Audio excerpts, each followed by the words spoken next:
Greetings from humid Gettysburg, Pennsylvania.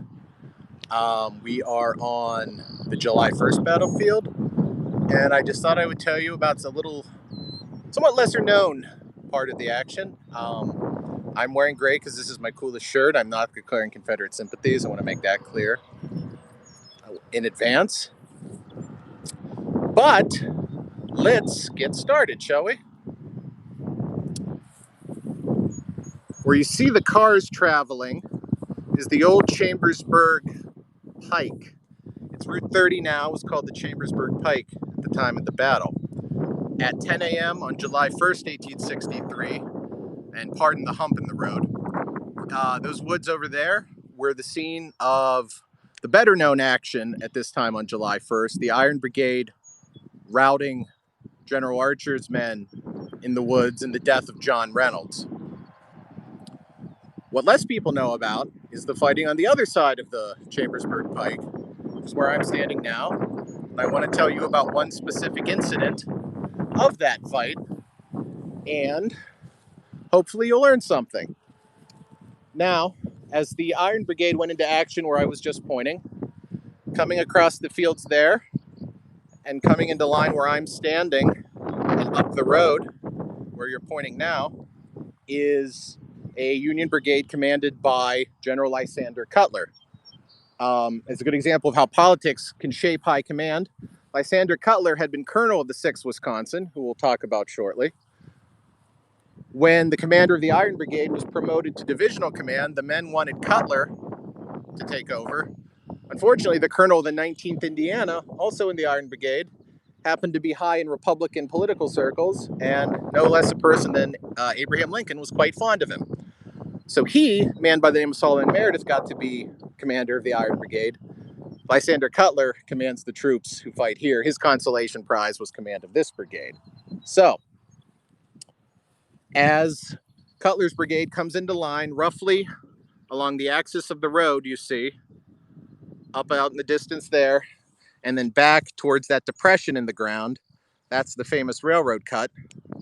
Coming straight at them across the fields to your front, and now as I pan, is a line of Confederates commanded by Brigadier General Joseph R. Davis.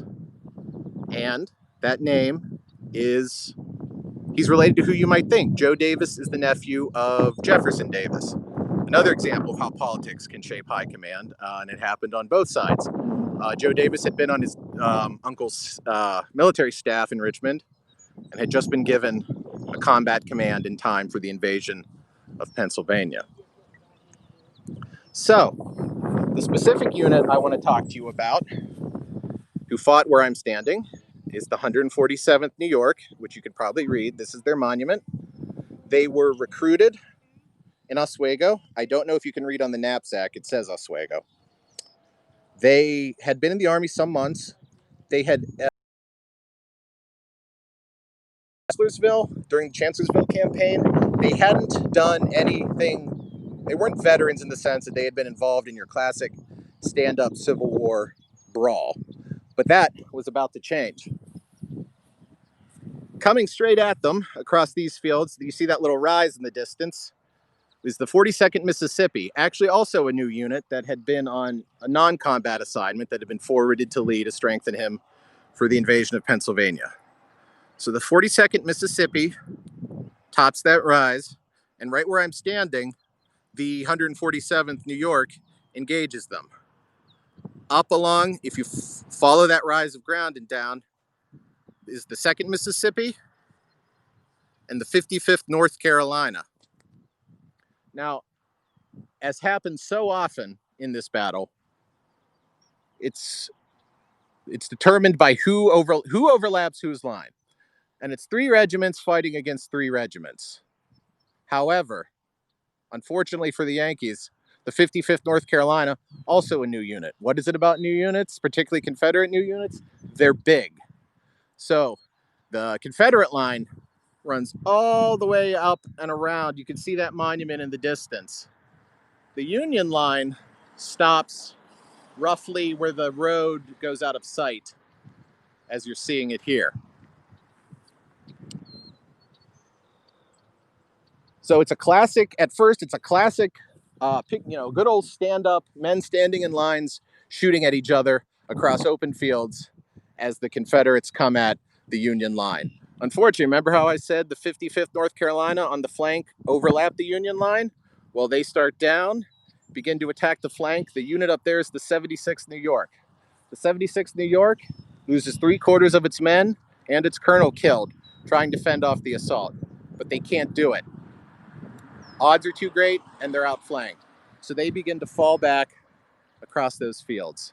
Next in line to be peeled off, to my immediate right, is the 56th Pennsylvania, who suffered the same fate. Put up a brave fight, can't stand against flanking fire, and the fire of the 2nd Mississippi dead ahead. So they fall back across those fields.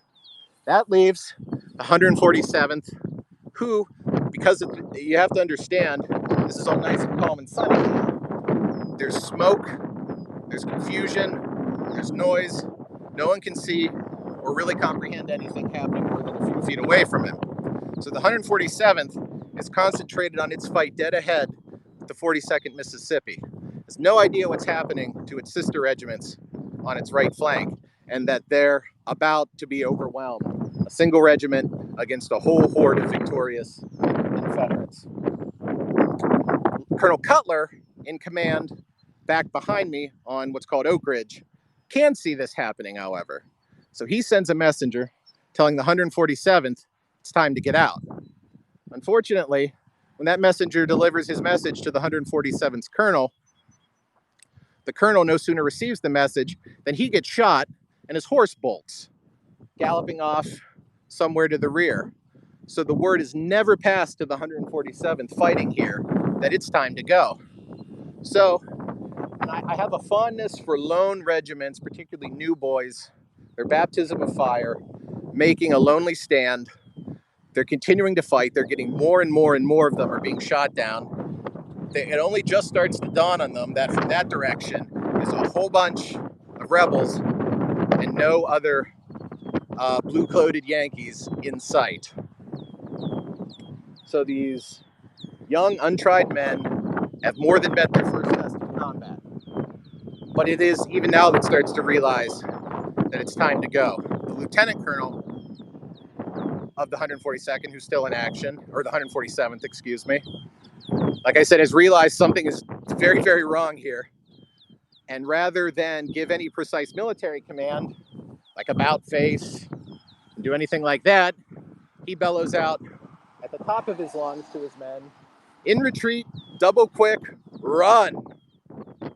And they turn around and begin to retreat across these fields that were behind me but are now in front of you.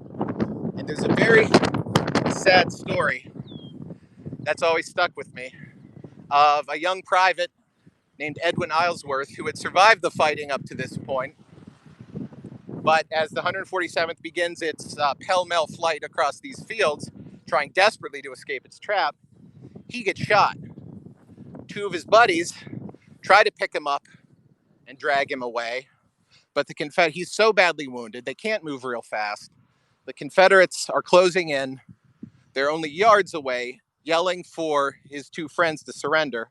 So they have to put him down and leave him to his fate.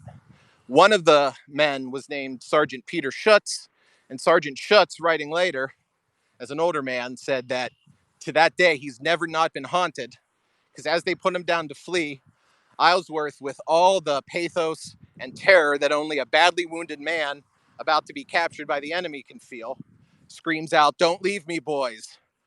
But they had to leave him. And that scream haunted Sergeant Schutz to his dying day. Private Islesworth would later die, I believe, in a Confederate hospital and is buried in the National Cemetery. So we move on to the next phase of what happened here. The 42nd Mississippi comes over the crest this way to pursue the fleeing Yankees. Coming down from in front of you towards the camera are the 55th North Carolina and 2nd Mississippi, who have defeated the 76th New York and 56th Pennsylvania. As I mentioned, intent on their flight, or intent on pursuing the Yankees toward Oak Ridge, which is marked by that tree line. But what they then see coming at them, one Confederate survivor later said was a cloud of blue coats, fresh and eager for the fray. What they see coming across the fields in front of them is the 6th Wisconsin of the Iron Brigade, who had been held in reserve from the fight I mentioned earlier. The 6th Wisconsin numbers about 400 men. They have with them 100 men of the Iron Brigade. It's called the Brigade Guard. It was a detachment of 20 men from each regiment who were designed to sweep up stragglers and keep march discipline on the march. These 500 men, the only Union reserve of any kind on the Gettysburg battlefield at this time.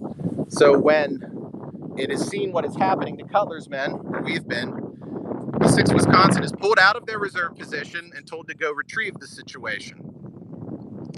So they begin advancing straight across the fields in front of you. And the Confederates, who have been slanting, like I said, slanting down this way, behold what's right in front of them. Now it's a finished railroad, then. This is the famous unfinished railroad cut. So called because it was cut, but the track hadn't been laid then. So confronted with a, quote, cloud of Yankees fresh and eager for the fray, the Confederates decide to take advantage of what seems like a great opportunity, a ready-made trench right in front of them. You can see it's deeper here and then levels off down there. So the 2nd Mississippi and 55th North Carolina, mostly in this part, the 42nd Mississippi up in that part, crowd into what seems like ideal cover to engage an enemy charging across an open field in front of you. What the 6th Wisconsin has to do is climb those fences lining the pike. Not an easy thing when people are shooting at you. They climb the pike, or they climb the fences on the pike, and they reform their line for the final dash to the railroad cut. And the Confederate fire, which had been sporadic and not well coordinated up to that point, suddenly stops. And the commander of the 6th Wisconsin, a man named Colonel Rufus Dawes, said that was the real terrifying moment, because that meant their officers, the Confederate officers in the cut with their men, had gotten their men under control, and they were going to fire a well-aimed, coordinated volley. But duty is duty. The 6th Wisconsin reforms its line along that near fence and starts forward towards the cut again. And sure enough, about halfway across the field, the Confederates let loose with that volley at only a few dozen yards. Dozens of Wisconsin men go down in a heap. One man walks up to Dawes with his blouse pulled open and an ugly wound in his chest and asks Dawes to write his mother and say he died a soldier before he then collapses and dies. But the 6th Wisconsin, somehow, despite taking terrible casualties from that volley, is still largely intact. And what Dawes sees, there had been some New York regiments, 2 of them. That's one of their monuments with the ball on top. You can't see because of the rise of ground, but they had sort of been at the eye of the hurricane. They had been in some open fields near a barn, while the Iron Brigade was fighting in the woods there, and Cutler's men were fighting where we just were. It was basically the eye of the hurricane. So without much to do, they see the 6th Wisconsin charging across the fields, decide they could use help, which they surely could, change front, and come into line in front of you and join the 6th Wisconsin in their charge. Colonel Dawes, with the 6th down here, sees the New Yorkers coming into line, and yells at the major commanding the 95th New York, "Let's go for them." They wave their swords at each other in acknowledgement, and the whole Union line, again, partway across that field in front of you, breaks into a dead sprint for the cut. And they get there before the Confederates can fire a second volley that may, in fact, break up and disperse them. So now, what you have to picture, we're in front of where the 95th New York is. The 6th Wisconsin was on that lower ground in front. You'll pardon me, but that's high grass and it's tick season here in Pennsylvania, so I'm not going to go walking down into it. But there's Union soldiers lining the whole length of the railroad cut,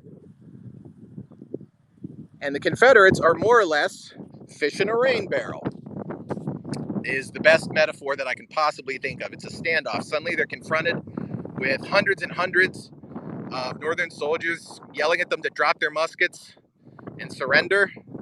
Many of them do drop their muskets and surrender.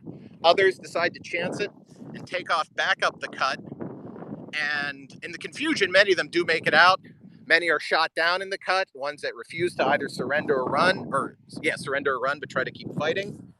And down there in the low ground, in the foreground, an absolute wild melee breaks out. The colors, the flag of the 2nd Mississippi and their color guard is down there. And obviously capturing a flag was a great honor.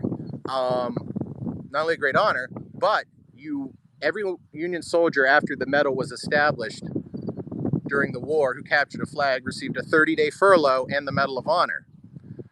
More so they were concerned about the furlough. But so an absolute wild fight breaks out for the colors of the 2nd Mississippi down there in the low part of the railroad. At first, the Union soldiers, and I've never understood this, kind of charged what I call Black Ninja style. One at a time, they rush for the colors and are either shot or bayoneted. Then finally, they get their act together, and a group of them rushes for the colors, and there's hand-to-hand fighting with fists and bayonets just amongst a few, I don't know, 24 men maybe. And just as the color bearer of the 2nd Mississippi decides it's time to go, a Wisconsin man grabs him, pulls the flag from him, and the flag of the 2nd Mississippi is thus captured. A slightly amusing story, Colonel Dawes is handed, so many rebel officers surrendered that traditionally an officer would surrender his sword in formal acknowledgement, and many Southern officers, fancying themselves gentlemen, only wanted to surrender to the highest ranking officer they could find. So Dawes, being the highest ranking officer in this area, suddenly finds himself clutching 6 or 8 swords, plus his own, plus trying to still command and sort out the confusion. And he's trying to juggle all these Southern swords before someone comes up and takes them from him. And thus the situation on the Union right, on this side of the Chambersburg Pike, on the morning of July 1st, is redeemed.